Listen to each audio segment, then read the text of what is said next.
As the outdoor summer that Irish people were promised falls at the first hurdle, can we finally all stop pretending that there's any sense to these government restrictions at all? This is Ben Scallan and you're watching Gript Media.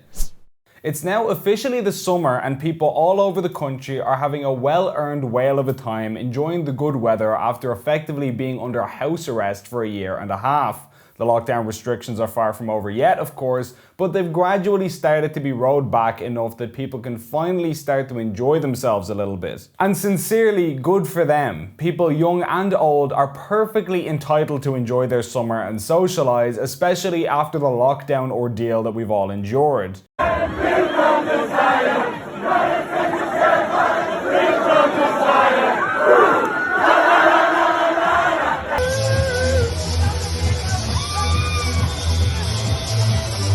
And by the way, before people start crying and sobbing about the lack of social distancing, realise that of all the recorded COVID cases in the Republic of Ireland, a measly 0.1% of them happened outdoors. We've known this since April or earlier. So in other words, 99.9% of COVID cases happened inside, not outside. You'd basically have to go around French kissing strangers to get COVID in a park or at the beach. It is an insignificant risk according to the official figures and data. Congregating outdoors is safe, and it's what the politicians and health experts have been calling on people to do. As Deputy Chief Medical Officer Ronan Glynn said in March, "I think we can look forward to a good summer that's premised on outdoor activities." And of course, in the words of the Taoiseach himself, outdoors will be the theme for summer. So how strange is it then that we are seeing things like this from last week? Dublin's Stephen's Green closes early as Gardaí respond to large crowds. St. Stephen's Green in Dublin closed an hour early this evening due to large gatherings of people in the park. The crowds were mostly comprised of teenagers and young adults. Groups of people also gathered on Grafton Street and surrounding areas. Crowds were directed to leave Stephen's Green, resulting in large numbers of people moving away from the park and down Grafton Street. They even closed off the bandstand because too many people wanted to hang out there. So people aren't allowed into the parks, so they spill out into the streets instead over recent days. And what happens in the streets? Well, they get sealed off. Grafton Street was blocked off. Dawson Street was blocked off, and bars selling takeaway drinks on South William Street were shut down by police and the whole street was cleared. So realistically, where are people supposed to have their outdoor summer exactly? The moon? Would that be spread out enough? They're simultaneously telling people that they have to social distance and break up the crowds while removing more and more places that people could possibly go. It makes no sense whatsoever. Obviously, it's worth mentioning the handful of gougers engaging in antisocial behaviour, jumping on top of taxis and fighting people and reportedly launching bottles at police. Needless to say, we all want those people dealt with. They terrorise the general public as much as they terrorise the Gardaí, if not more. No one is defending them. But there are 2 points that need to be made here. One, this is not really a symptom of people hanging out in town. In case you hadn't noticed, Dublin has had a growing problem with thugs for years, way before COVID even existed. So I don't know why some people are suddenly trying to pin gougers on something that happened recently. And two, this is just a hypothesis, I stand to be corrected, but could you not argue that sending police on all these stupid wild goose chases to block off streets and stop kids hanging out in the bandstand might have some correlation with a surge in antisocial behaviour elsewhere in the city? By definition, for every one Garda that we send on a harebrained mission to block off a public park, that's one less Garda dealing with these pillocks who are raising hell on our streets. Why is it that we have all these photos of huge Garda presence on empty pedestrianised streets, but when there's a punch-up there isn't a high-vis in sight? It's kind of weird, no?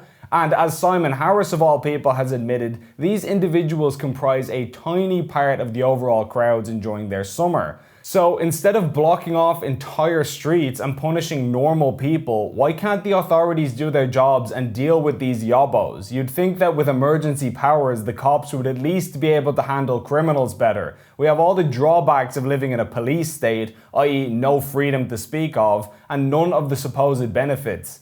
In fact, it's worth speculating as to whether or not a large, almost militarized police force moving around in large groups like overseers has had an aggravating effect on the public. It creates a tense atmosphere where conflict seems more likely to be sparked off.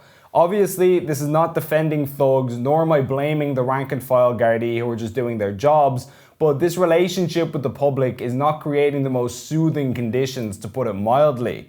In one breath, our leaders will brag about how terrific their vaccine rollout is doing, with Martin saying that over half the population has received at least one dose of the jab. But then the same state will have a screaming, hyperventilating panic attack if a bunch of teenagers want to have a few cans in the park. Is the virus under control or isn't it? You're the ones who tell us that the vaccine is the be-all and end-all, so what are you so scared of exactly? And while all this is happening, mind you, other parts of the world are getting on with their lives. Just a week or so ago in Indiana in the US, 135,000 people gathered for a sporting event, no problem. In Las Vegas a couple of days ago, there were thousands of people at a hockey match. In London, people are free to congregate to their heart's content.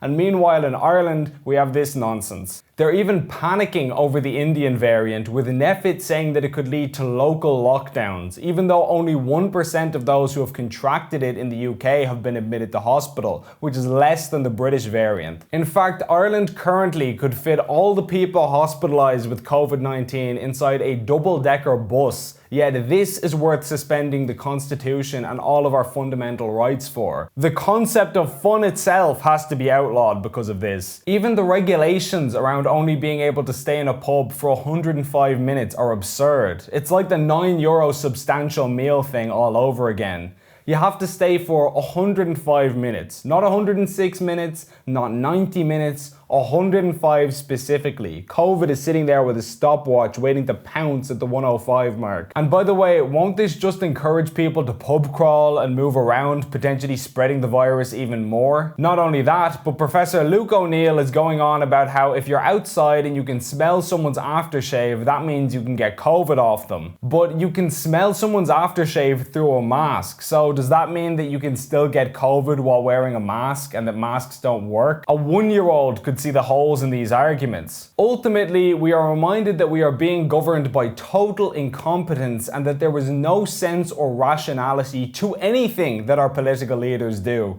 The sooner these buffoons stop micromanaging our lives, the better.